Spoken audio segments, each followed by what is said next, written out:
Good morning, Commanders Nation. So I want to talk about the press conferences that happened this morning with Cliff Kingsbury and Coach Witt Jr. Cliff Kingsbury, the patience is wearing thin with him regarding this Terry McLaurin. He let it be known. He let it be known. He was straightforward. Dude, if your name is Cliff, you're a straightforward dude. And honestly, whether you're pro Terry getting his contract or pro just Terry just playing out his contract, all parties involved, Terry included, is probably done with this situation. They're over it. Over it. The only person that's not over it is probably freaking Buddy Baker. Honestly.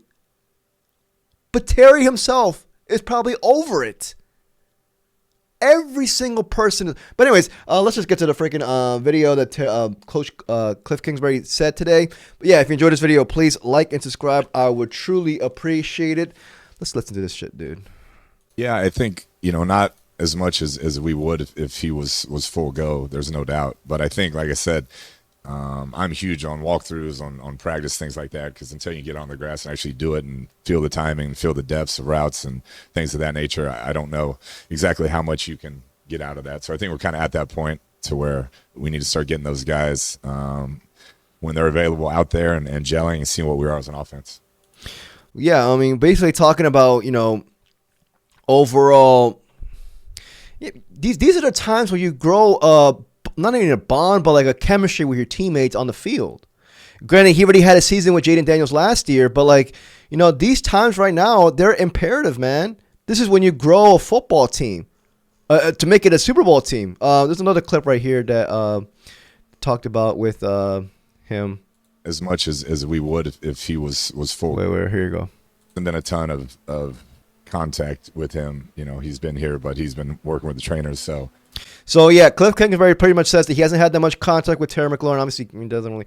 There has been reports or rumors saying that Terry McLaurin has been, in the bubble with Jaden Daniels, catching passes after practice. Obviously, in the bubble to hide away from reporters.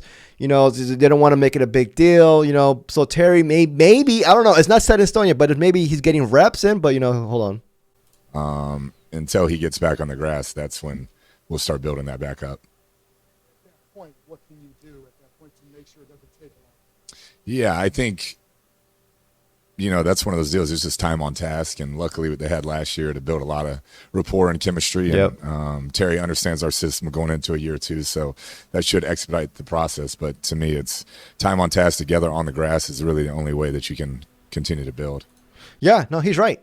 He's right. Yeah, and like I said earlier, regarding granted they had like a full season together, Jaden Daniels and Terry, but still, they haven't played together like on the field, like on an actual game since January. That's 7 months ago. This time it's imperative. Like training camp is where you build these Super Bowl caliber teams. And you can tell like he's a bit frustrated. He also said in this interview that this is also a time for, other wide receivers to step up. And he said, honestly, some wide receivers are stepping up during this time. He says, we know what we got in Deebo Samuel. And he said, other wide receivers, they're not really doing that much. He said it himself. So, honestly, I'm kind of like, I don't know which wide receiver he's probably labeling out with the wide receivers are not stepping up as much during this time. He also talked about the wide receiver room, basically saying, it's a work in progress. He said it's a work in progress in the same interview. So, you can hear him urging for him to start practicing. You can hear it in his voice. You can hear it in his tone. Going back to the thing, though, I don't know which wide receiver he's probably referring to regarding that aspect. Maybe, I don't know, like Lane's been balling here and there. Luke, I mean, I know he's had the case of the dropsies, but the DQ singled him out. I don't know which wide receiver. Maybe he's talking about the veteran wide receivers like Gallup, maybe, but didn't get a Gallup. Chris Moore, he started off really good, but then preseason week 1 didn't. He fell back to earth. But I don't know. But yeah, you guys let me know what you guys think, man. Maybe this is a good thing. Maybe this is a good thing to you're having AP hear his coaches be frustrated out in press conferences I don't know. Maybe this urges him to get things done, or maybe I don't know, man. It's just freaking Buddy Baker. It all boils back down to Buddy Baker. Terry needs to fire that guy, man. He's literally like Buddy Baker is literally having the DMV in a stranglehold right now.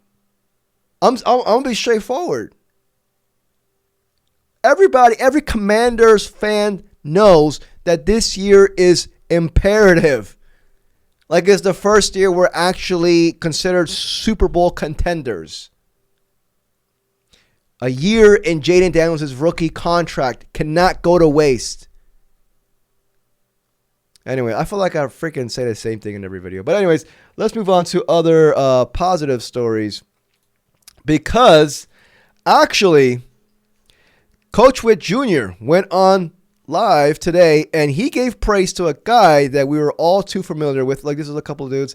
You know, this is Santa out here working out, doing his thing, locking motherfuckers down. You know, Lattimore, you know, this is from today's morning practice. Not much, you know, not much, like, well, there is some news. I'll probably make another video today. This is Coach Cliff. Looking a little bit animated. Yeah, he said in his practice that you can tell, like, he is very, like, practice-orientated type coach. Like, he's like, practice comes first over everything. Over everything. He knows this is a time when you build a team. But yeah, let's see here. So this part right here, I'm going to play it to you guys, and we're going to react to it. Oh, yeah. I mean, he's earned right now to be that third safety type of player where you'll see him in there more. So he's referring to Jeremy Reaves. In case y'all didn't. He's referring to Jeremy Reaves. Week 1 was out here smacking dudes left and right. He's referring to Jeremy Reaves. You know, he's such a special teams ace that it's hard to just, you know, play him full time on defense because he's so important to special teams. But he just keeps making plays. So we're gonna find places for him on defense, and he's earned that. He's always around the ball. His physicality is unmatched, and so I've been very pleased with what he's done this camp. Now, so this has me thinking, dude. We saw Jeremy Reaves ball out week 1 in preseason. This is like Revo, like we all know what he brings in the special teams, all pro Revo. But going back to defense, extremely serviceable. Even in the short stints that he's been a starter with us in the past couple of seasons or throughout his tenure with us, he wasn't horrific, never horrific. A guy who's not scared to lay the hammer down in a run game. A guy who smacks dudes if they catch the ball over the middle. I am not going to be here and complain about having Revo being the third safety this upcoming year. Possibly. Honestly. We saw a little bit of that with Percy Butler doing that last year. Percy Butler got the 1-year contract extension. I'm assuming most of that's, they probably see something in Percy, and also, whether you like Percy or not, you got to be honest. Percy Butler is a great gunner on special teams. So, you know, I don't know, man. You guys let me know what you guys think. In my opinion, going back to Jeremy Reaves, I'm going to pull up his stats, but like, I would be comfortable him being our third safety. And I'm not saying that because I love Jeremy Reaves. I think he's earned that fact, and also we have also cultivated an environment here where you earn your reps. You're not given any reps just because of your status. And ladies and gentlemen, Jeremy Reaves has earned his reps here. Last year, played 17 games in total, 20 tackles, 1 forced fumble.